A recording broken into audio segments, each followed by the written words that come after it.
but there's something that I've just got to say.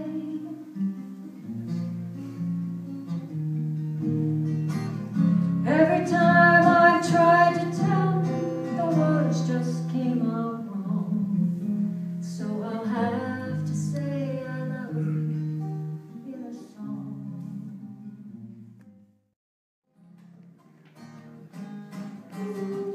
If I had a hammer, I'd hammer in the morning, I'd hammer in the evening, all over this land.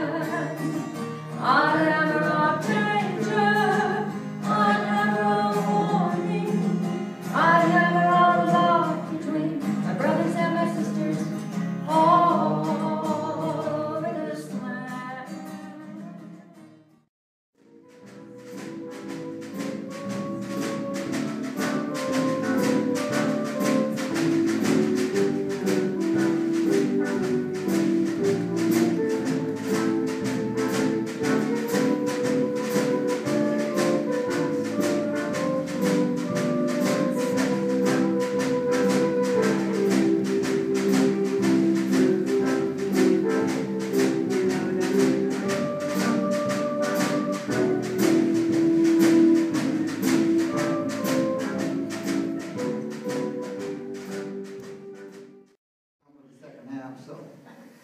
As Harry makes his way up here, he's going to do a poem on sourdough story, but I have a prepaid commercial announcement.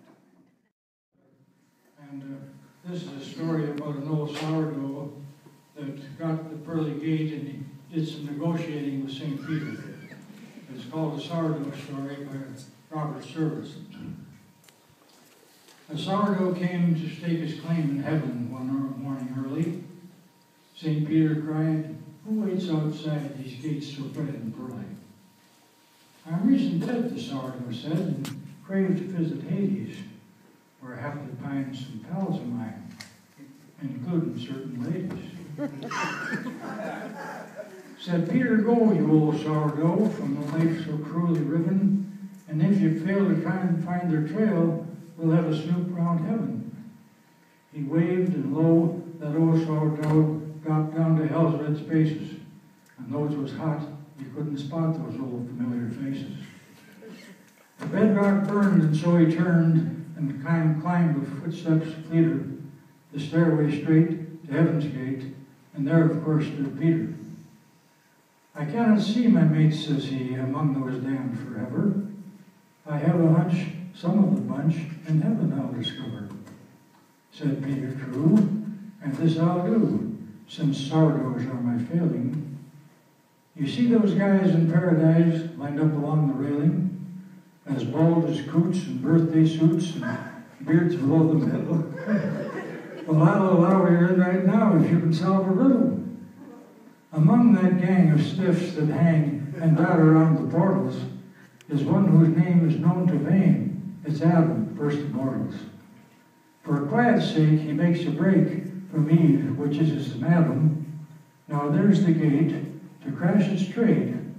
Just spy the guy that's at him." The old sourdough went round down that road of graybeards ruminating. With optics dim, they peered at him and pushed again the grating. In every face he saw a trace of our ancestral father, but though he stared, he soon despaired the slightest clue to gather. Then suddenly he whooped with glee, ha-ha, and inspiration, and to and fro along that row he ran with animation. To Peter bold he said, "Behold, all told there are 11. Suppose I fix on number 6. Hey boy, how's that for heaven?" "By gosh, you win," said Pete, "step in. But tell me how you chose him. They're like as pins, all could be twins, there's nothing to disclose them." The sourdough said 'twas hard, my head was seething with commotion. I felt a dunce, then all at once I had a gorgeous notion. I stooped and peered beneath each beard that flows like fleece of mutton. My search was crowned.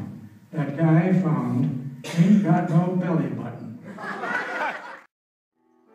Sincerely, oh yes,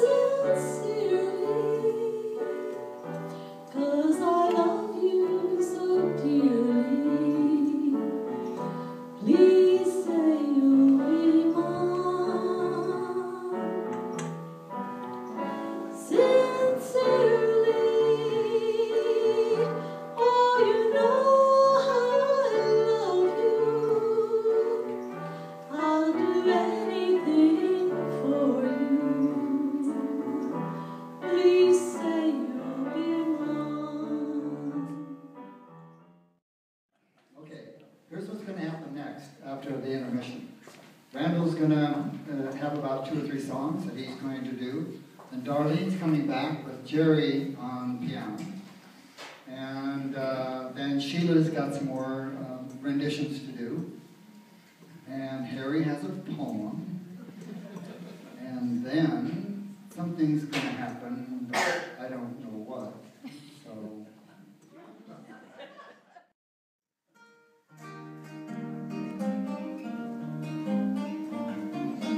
I was sitting me down at the thistle and ground around about Saturday night, when in walked a gent frae a cheap US tour, the guy you can tell by sight. He stepped up to hold McGregor himself, who was tending as far as he should. When he slammed the root hand on the counter, he yelled, "Hey, Barky! Give me a bud!"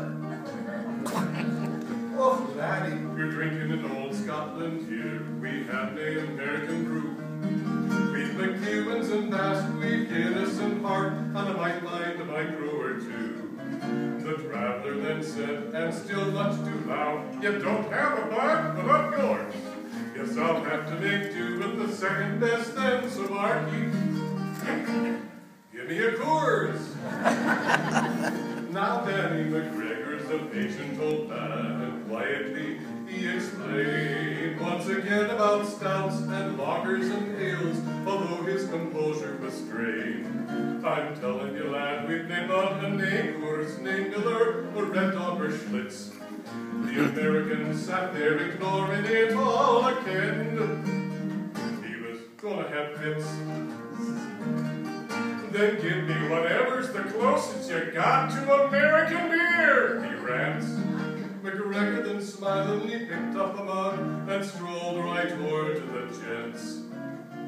He pulled on the chain, dipped the mug in the bowl, and came back, all done in plain sight. "This is close as we get to American beer. Be glad I flushed, 'cause now that's a light." Night unfurls its splendor, grasp it, sense it, tremulous and tender. Turn your face away from the garish light of day.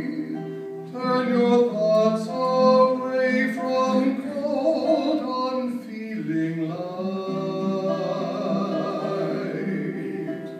and listen to the music of the night. Let your mind start a journey to a strange new world. Leave all thoughts of the world you knew before. Close your eyes, let your spirit start to soar.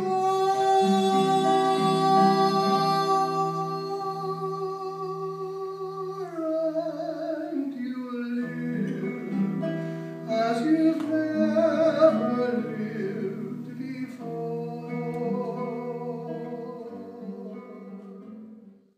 I talk too much already. Yet the words continue to flow. And when I place them all together, they still seem to say, "I love you so." I've said it, what more can I say? Believe me, there's no other way. I love you. No use to pretend. There, I said it again.